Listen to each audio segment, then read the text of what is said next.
This is America in the Morning from Westwood One. Good morning, I'm John Trout. It's Tuesday, January 28th, 2025. Here's what's coming up on America in the Morning.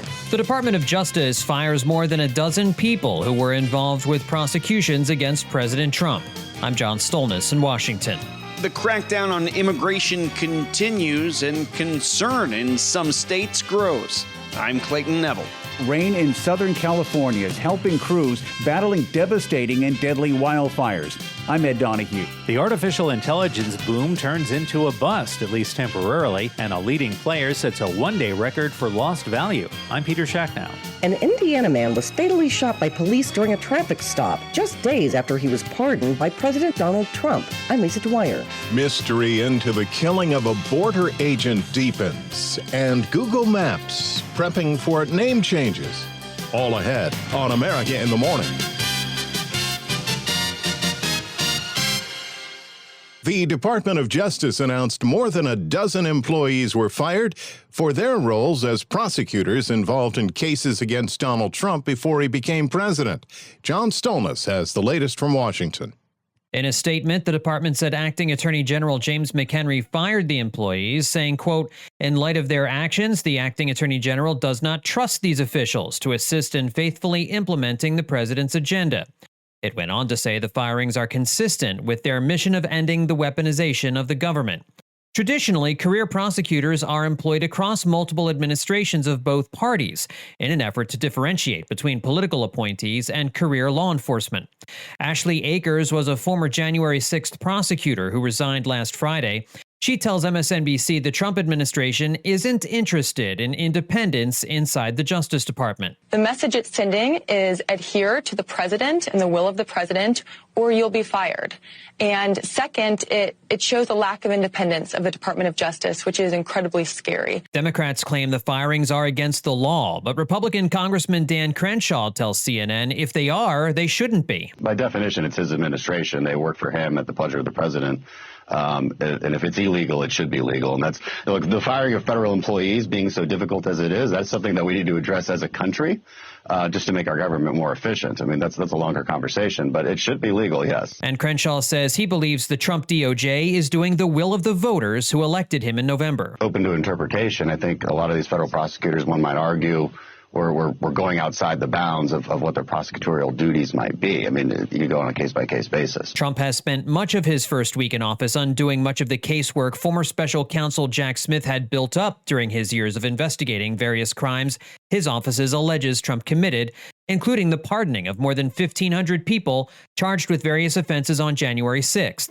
His pick for Attorney General Pam Bondi did not rule out investigating prosecutors involved with Smith in prosecuting President Trump during her confirmation hearing. John Stolnis, Washington.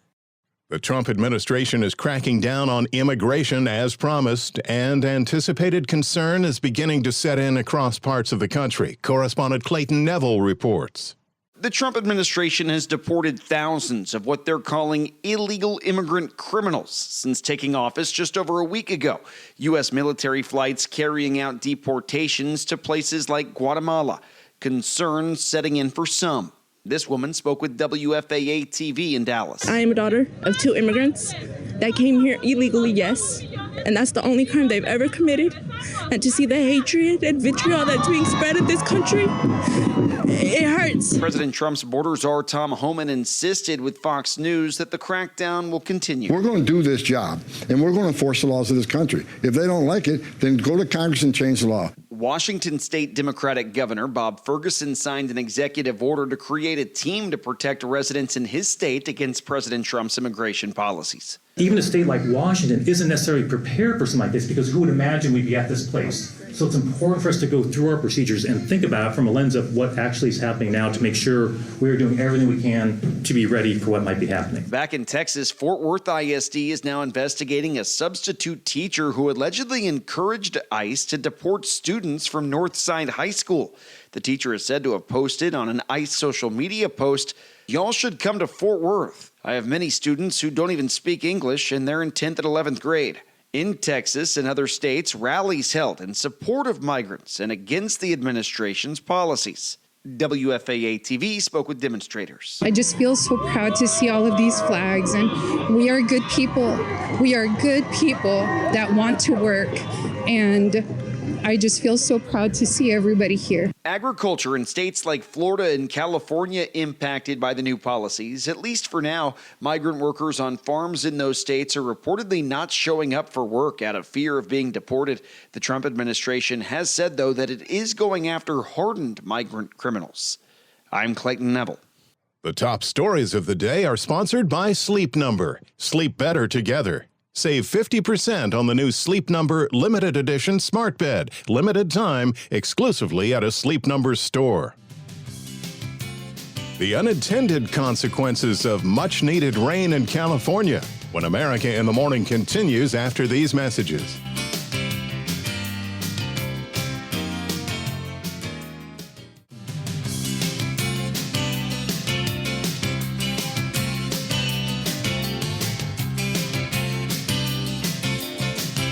America in the Morning continues. There's both rain and snow in the forecast today. And with who'll see which, here's AccuWeather.com meteorologist Matt Rindy. An Arctic cold front diving southward through the northeast first thing this morning is going to produce some snow along it. And in some cases, this is going to be a line of snow and is going to become briefly intense as it moves through, producing whiteout conditions and quickly coating the roads. The best chance will be from eastern Michigan into northeast Ohio, northern Pennsylvania, New York, and New England, before it loses some intensity a little bit farther to the south. This can certainly lead to dangerous and disruptive travel as it moves on through. On the heels of that front, a Clipper-type storm will drop southward from south-central Canada into the Great Lakes, with snow developing this morning through northern Minnesota and then quickly moving into northern Wisconsin and Michigan by the end of the day. It will continue eastward through New York into southern New England tonight. There will be a general 1 to 3 inches of snow as it moves eastward through these areas, but some higher amounts are likely near the Great Lakes and in some of the higher elevations in New York and New England. The storm in California has finally shifted eastward. It is going to still produce some rain and snow showers in parts of the southwest from southern Nevada into Arizona and southern Utah, and then shifting into Colorado and New Mexico tonight. This system will help produce a return flow of moisture into Texas, with some showers developing, especially this afternoon into tonight, and there could even be a rumble of thunder. And this storm will be increasing the moisture and cause heavier showers and thunderstorms Wednesday into Thursday, some of which could be severe in parts of Texas. That's the weather across America. Wausau, Wisconsin will have a cloudy day with some snow and flurries moving through at a high of 37. Durango, Colorado will have increasing clouds today and another mild afternoon with a high of 47. That's the nation's weather. I'm AccuWeather.com meteorologist Matt Rindy. Remember, follow us wherever you get your podcasts. Apple, Spotify, Amazon, YouTube. Just search America in the Morning in your favorite listening app. I'm John Trout.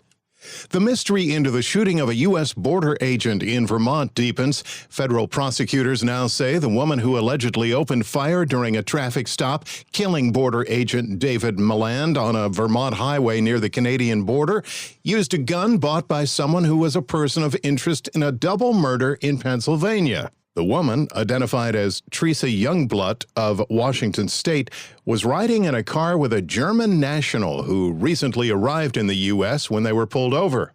Prosecutors in Vermont said Youngblood, along with the German who was killed in the incident, both possessed guns. Police report they found a large collection of weapons, tactical gear, and hollow point ammunition inside their car. Update from Southern California, where the first significant rain this year has helped to contain the wildfires that have spread around Los Angeles and San Diego, and there's not been a rapid runoff of mud and ash that was expected. Correspondent Ed Donahue reports. Rain in Southern California is helping crews battling devastating and deadly wildfires, but it is creating the risk of flooding and toxic ash runoff. Flood watches are in effect throughout the day for burn areas like Pacific Palisades, where Lou Kamer is trying to salvage what he can from his home. There's the concern that when you're looking for things, you're thinking of something you can get, that maybe you'll find something. And the rain sort of the idea of washing away your memories of your things, of your kind of background, all the history, my kids, drawings, everything. That's kind of hard. He spoke to KABC. The Palisades fire has reached 90% containment. The Hughes fire, 95%. A portion of the Pacific Coast Highway was closed because of mud flows into Panga Canyon. Most areas around Los Angeles are expected to get about an inch of rain. I'm Ed Donahue. Officials report the Palisades fire, the largest of the Los Angeles area blazes, is now 94% contained, while the Eaton fire, responsible for 17 deaths, is now 98% contained. The biggest one-day loss for a single stock in history. That part of the business report when America in the Morning continues after these messages.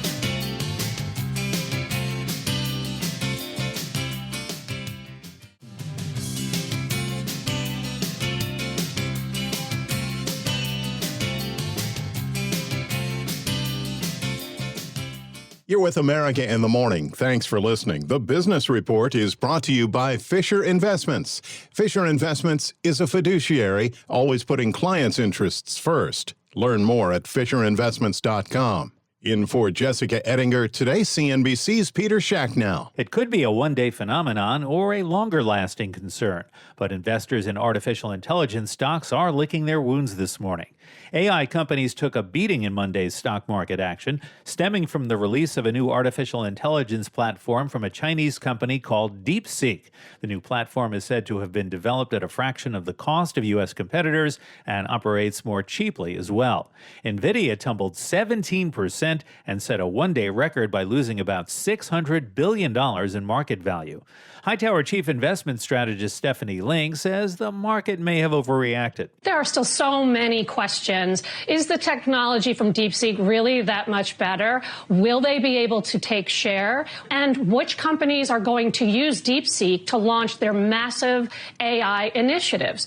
I'm not saying that they can't take some share, but I think the pie is big enough for all of these companies to not only survive, but to thrive. Artificial intelligence may step out of the spotlight today with a number of prominent corporate earnings on the schedule, including General Motors, Boeing, and Starbucks. And there's a Fed meeting today and tomorrow. J.P. Morgan's Bob Michael says the central bank will leave rates unchanged despite pressure from President Trump to lower them. They'll pause. They've made no indication they'll do anything but pause.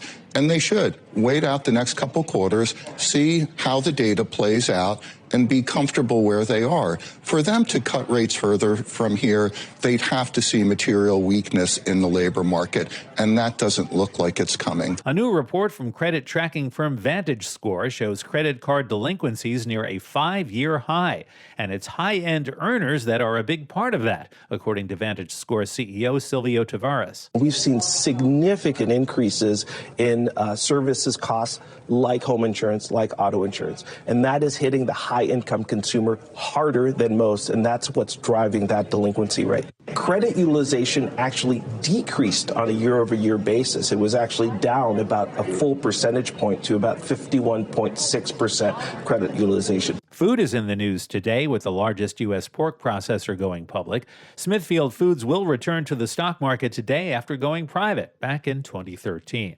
Coffee prices are at a record high amid weaker crop production in top producer Brazil and farmers who are holding back supply in hopes that prices will rise even further.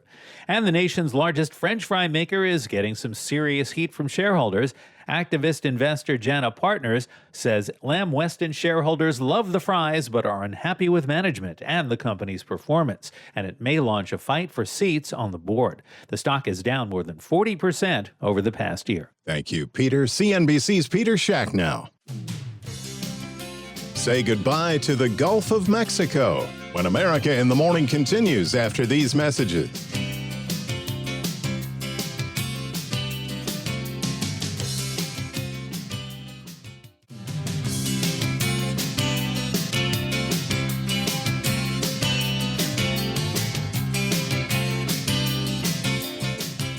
This is America in the Morning. One of the people pardoned by President Trump for crimes related to the January 6, 2021 riot at the U.S. Capitol had another run-in with the law. As Lisa Dwyer reports, this one turned deadly on an Indiana road.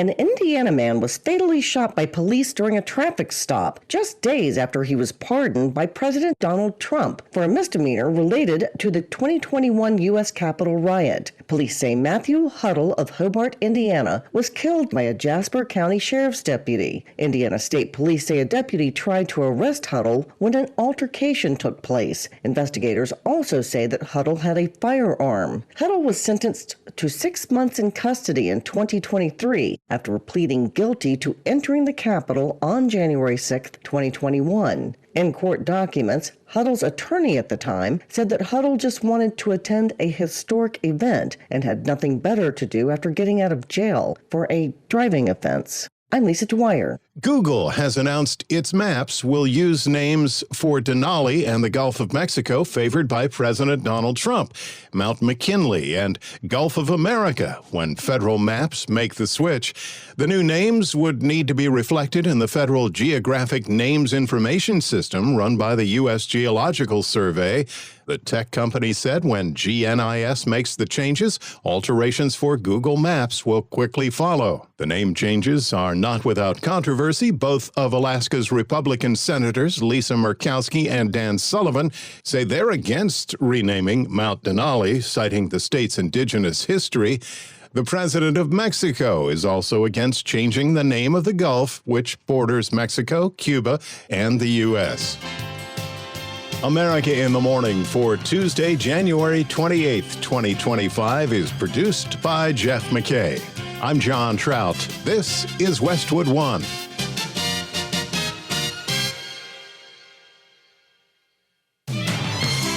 This is America in the Morning from Westwood One. I'm John Trout. Coming up this half hour. Defense Chief Pete Hegseth is now on the job in the Pentagon. Sagar Magani, Washington.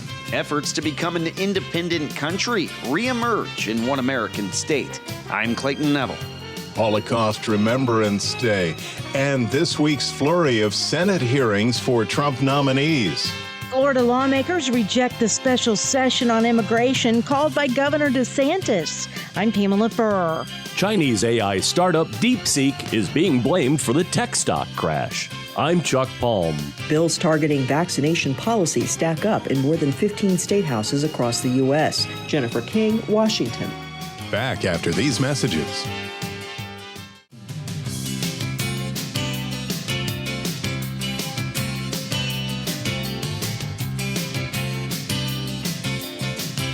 A check on the nation's weather. Here's AccuWeather.com meteorologist Matt Rindy. The storm in California that brought much needed rain to the area has shifted eastward. It is going to produce some rain and snow showers still in parts of the southwest from southern Nevada into Arizona and southern Utah, and then shifting into Colorado and New Mexico tonight.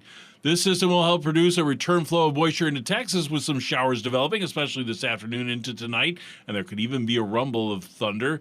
And this storm is eventually going to produce some heavier showers and thunderstorms Wednesday into Thursdays, some of which could be severe in parts of central and eastern Texas. The rest of the west into the central plains is going to have dry weather with plenty of sunshine. Highs in the west will be close to average with 30s and 40s in the north and mid-60s in southern California. But the central and northern plains will be milder with highs in the 50s as far north as South Dakota into Minnesota. And this is up to 25 degrees above the historical average. And that dry weather will also continue into the middle Atlantic and southeast. In the northeast, an Arctic cold front will be diving southward first thing this morning. It is going to produce some snow, and in some cases, this line of snow will become briefly intense as it moves through, causing whiteout conditions and quickly coating the roads. The best chance for this will be in eastern Michigan into northeast Ohio and northern Pennsylvania, New York, and New England before it loses intensity a little bit farther to the south.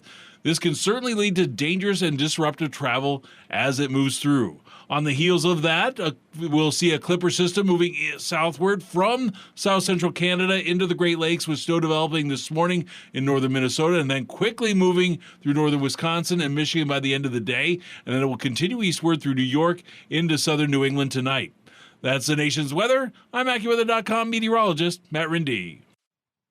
Follow us wherever you get your podcasts, Apple, Spotify, Amazon, YouTube. Just search America in the Morning in your favorite listening app. I'm John Trout. It was a busy official first day on the job for the new defense chief, Pete Hegseth. His work consisted of following through on executive orders from President Trump to reinstate military members booted for refusing COVID vaccines and removing transgender troops from the ranks.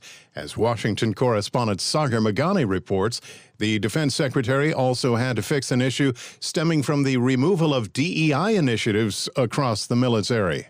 Defense Chief Pete Hegseth is now on the job in the Pentagon as the department struggles with a purge of diversity mentions from websites and training. Good morning, everybody. Hegseth arrived hours after the Air Force restored using training material referring to the famed Tuskegee Airmen, the nation's first black military pilots, after a brief delay to edit the courses to meet the Trump administration's rollback of diversity, equity, and inclusion initiatives.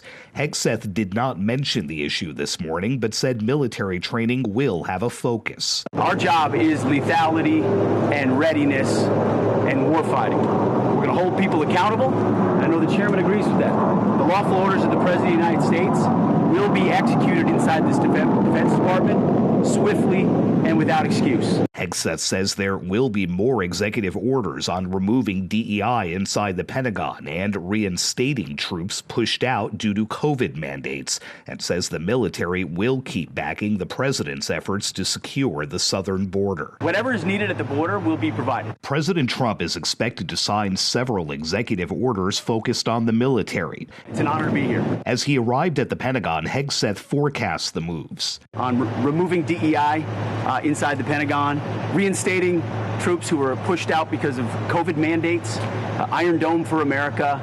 This is happening quickly. And as the Secretary of Defense, it's an honor to salute smartly, as I did as a junior officer and now as the Secretary of Defense, to ensure these orders are complied with rapidly and quickly. The orders could clarify initial action the president took shortly after taking office last week, including stripping protections for transgender troops Joe Biden put in place. Sagar Meghani, Washington. The effort to make California its own nation is reemerging. Correspondent Clayton Neville reports on what's being called Cal-Exit. The California Secretary of State says that a ballot measure to make California an independent state is clear to start receiving signatures. According to the petition, if at least 50% of registered voters in California participate in a potential secession election and at least 55% vote yes, it would constitute a vote of no confidence in the United States of America, and according to the measure, an expression of the will of the people to become an independent country. This particular petition, though, would not change California's status in the U.S. The legislature doesn't have to take that up, but they typically do. All we're going to do is compel the California government to do a blue ribbon investigation on the idea of independence, something that's never been done before. Mark Ruiz is with the group advocating for California's independence and spoke with Fox 26 in Fresno. If California was independent, we'd have no undocumented people here because we would have done immigration reform decades ago. Now, if down the line the measure passes, a commission to report on California's viability as an independent country would be created. It comes at a time when Ruiz says some Californians are worried about immigration policies and potential deportations under President Trump. This is not the first time conversations about California becoming its own country have been raised. The Cal-Exit movement picked up steam back in 2016 when President Trump began his first term in the White House. When Trump was elected in 2016, Reuters, Ipsos, and Stanford University both said about 32% of Californians were for full-blown secession, not let's talk about it, let's negotiate. I want out right now. So that's two of the most reputable polling agencies showed 32%. I'm Clayton Neville. Remembrance ceremonies held around the world for the 80th anniversary of the liberation of the Auschwitz concentration camp, and at many attended by Holocaust survivors who recalled the horrors of where they spent World War II before being liberated by Allied troops. Correspondent Donna Warder reports. And selection always meant life or death. And my mother got through a selection because she was still strong enough for work. They then had all their hair shaved. They then were given that sort of striped uniform and a pair of shoes, if they were lucky. And then they were tattooed with a number on their arms. And after that, they were sent into huts. On the 28th of April 1945, the Nazis had run out of gas for the gas chamber. Well, my birthday is the 29th. So presumably, had the train arrived on the 26th or 27th, again, I wouldn't be talking to you today. In St. Peter's Square on Sunday, Pope Francis renewed his call for everyone to work together, he said, to eradicate the scourge of anti-Semitism, along with every form of discrimination and religious persecution. I was then just past my 13th birthday. And when the SS man looked at me, he decided, apparently, that I was fit for slave labor and pointed me in the direction of those surviving.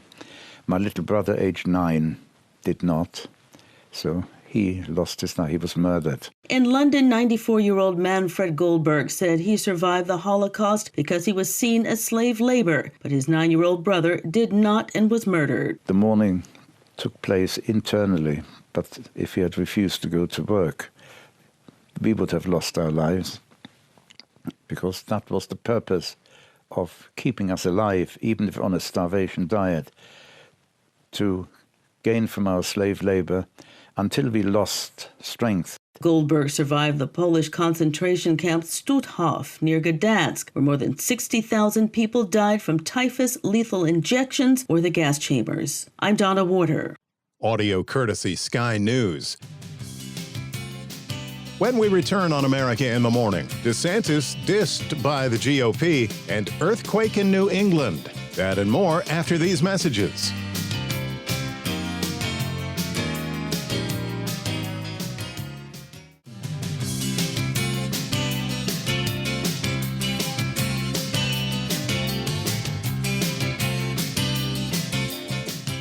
This is America in the Morning. I'm John Trout. The Senate confirmed Scott Bessent as Treasury Secretary, elevating the hedge fund manager to the new administration's top financial job by a Senate vote of 68 to 29. As head of the Treasury, Bessent will be tasked to address the federal debt limit, deal with tariffs enacted by the president, and work with congressional Republicans to extend Trump's 2017 Tax Cuts and Jobs Act. A busy week in the U.S. Senate continues, where committees are holding hearings for HHS nominee Robert F. Kennedy Jr., Director of National Intelligence nominee Tulsi Gabbard, and FBI Director nominee Kash Patel. The state legislature in Florida rejected a call by Governor Ron DeSantis to hold a special session on immigration. Pamela Furr reports it was his own party that scuttled the governor's plan. What's interesting about this is the governor's own party refused to hold a special session that was called weeks ago to address illegal immigration and other ballot initiatives. They gavelled in and then gavelled right back out yesterday, but not before making strong statements about their dismay. Florida's House Speaker Daniel Perez. I believe special sessions should be used sparingly. They should not be stunts designed to generate headlines. Lawmakers didn't go home. Instead, Florida lawmakers decided to hold their own special session on immigration. Senate President Ben Albritton. As long as I have the honor to serve as your Senate President, I'm not going to sit idly by and allow anyone to ignore the constitutional authority the people of Florida have given the legislature. Now, in a joint press release, Perez and Albritton said the Talking and Reforming Unlawful Migration Policy Act, or Trump Act, would allow ICE to work seamlessly with law enforcement while removing unnecessary bureaucracy. In a social media post, Governor DeSantis said the move was a bait-and-switch tactic that won't lead to better enforcement. I'm Pamela Furr. Closing a chapter in the case of sexual harassment against a college basketball coach. With more, here's correspondent Gethin Coolbaugh. The University of Florida has cleared men's basketball coach Todd Golden following a 4-month Title IX investigation into allegations of sexual exploitation, sexual harassment, and stalking. The school released a statement saying no evidence was found and ended its investigation amid number 5 Florida's best season in a decade. The Gators have won 18 of their first 20 games. The complaint against Golden accused him of sending photos and videos of his genitalia, making unwanted sexual advances on Instagram and requesting sexual favors. I'm Gethin Coolbaugh. In parts of New England, yes, that actually was the earth moving under your feet. Lisa Dwyer reports on an earthquake in the Northeast. A 3.8 magnitude earthquake rattled houses in northern New England at about 10:22 a.m. Monday morning. The U.S. Geological Survey reports the earthquake was centered about 6 miles southeast of York Harbor in southern Maine, at a depth of about 8 miles. The survey reported that the earthquake could be felt in every state in New England and as far away as Pennsylvania, and says that it's not uncommon for at least 1 or 2 small earthquakes in that area a year. Quakes have been recorded in that region dating back to colonial times. So far, no major damage has been reported. I'm Lisa Dwyer. Chinese AI startup company DeepSeek is giving OpenAI's ChatGPT a run for its money with a deep dip in the stock market. Here's Chuck Palm with that in today's Tech News.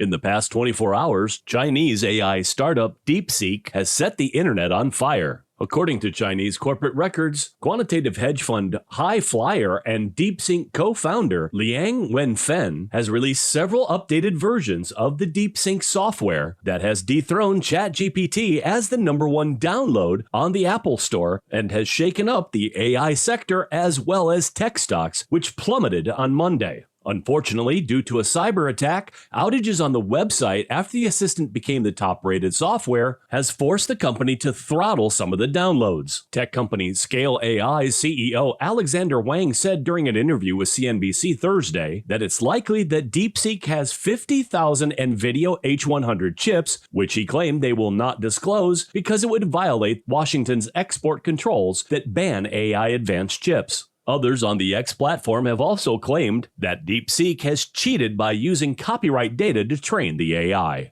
I'm Chuck Palm. With Tuesday Sports, here's America in the Morning's Robert Workman. NBA Monday, the Lakers built a 20-point lead early, then held on to beat the Hornets 112-107. Anthony Davis had 42 points, 21 of those in the first quarter. He also added 23 rebounds as the Pacific Division leaders won their 4th straight. Knicks nailed the Grizzlies 143-106 to end a 6-game winning streak for Memphis. New York has won its last 4. Raptors won their 4th straight, 113-104 over the Pelicans. The East-leading Cavaliers snapped a season-high 3-game losing streak with a 110-91 win over the Pistons. Amon Thompson hit the go-ahead fall-away jumper in the final second to boost the Rockets over the Celtics 114-112. He had a career-high 33 points. I'm trying to go win this game. I knew I was going to shoot the ball. I'm not going to lie. Dillon Brooks added 36 for Houston. Bulls rocked the Nuggets despite another triple-double for Nikola Jokic. That's 21 in 46 games this season. Bucks bopped the Jazz 35 apiece for Giannis Antetokounmpo and Damian Lillard. Mavericks waltzed past the Wizards. That's Washington's 14th consecutive loss. Timberwolves, Suns, Kings, and Heat were winners. College basketball, #2 Duke dunked NC State 74-64. Cooper Flagg had 28. And Arizona upset #3 Iowa State 86-75 in overtime. The Wildcats getting to OT thanks to a 60-foot heave by Caleb Love at the regulation buzzer. Love then outscored the Cyclones all by himself the rest of the way, finishing with a game-high 22 points, half of those starting with that prayer. That's Tuesday Sports. Robert F. Kennedy Jr. in the hot seat when America in the Morning continues after these messages.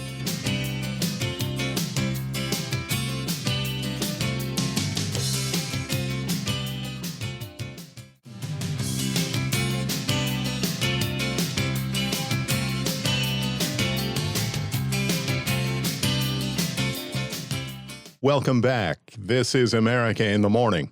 As vaccination rates fall around the country, lawmakers are working to loosen vaccine requirements at the state level. Jennifer King reports this comes as the nomination for Robert F. Kennedy Jr. to head the Department of Health and Human Services is set to be heard before the Senate Finance Committee tomorrow.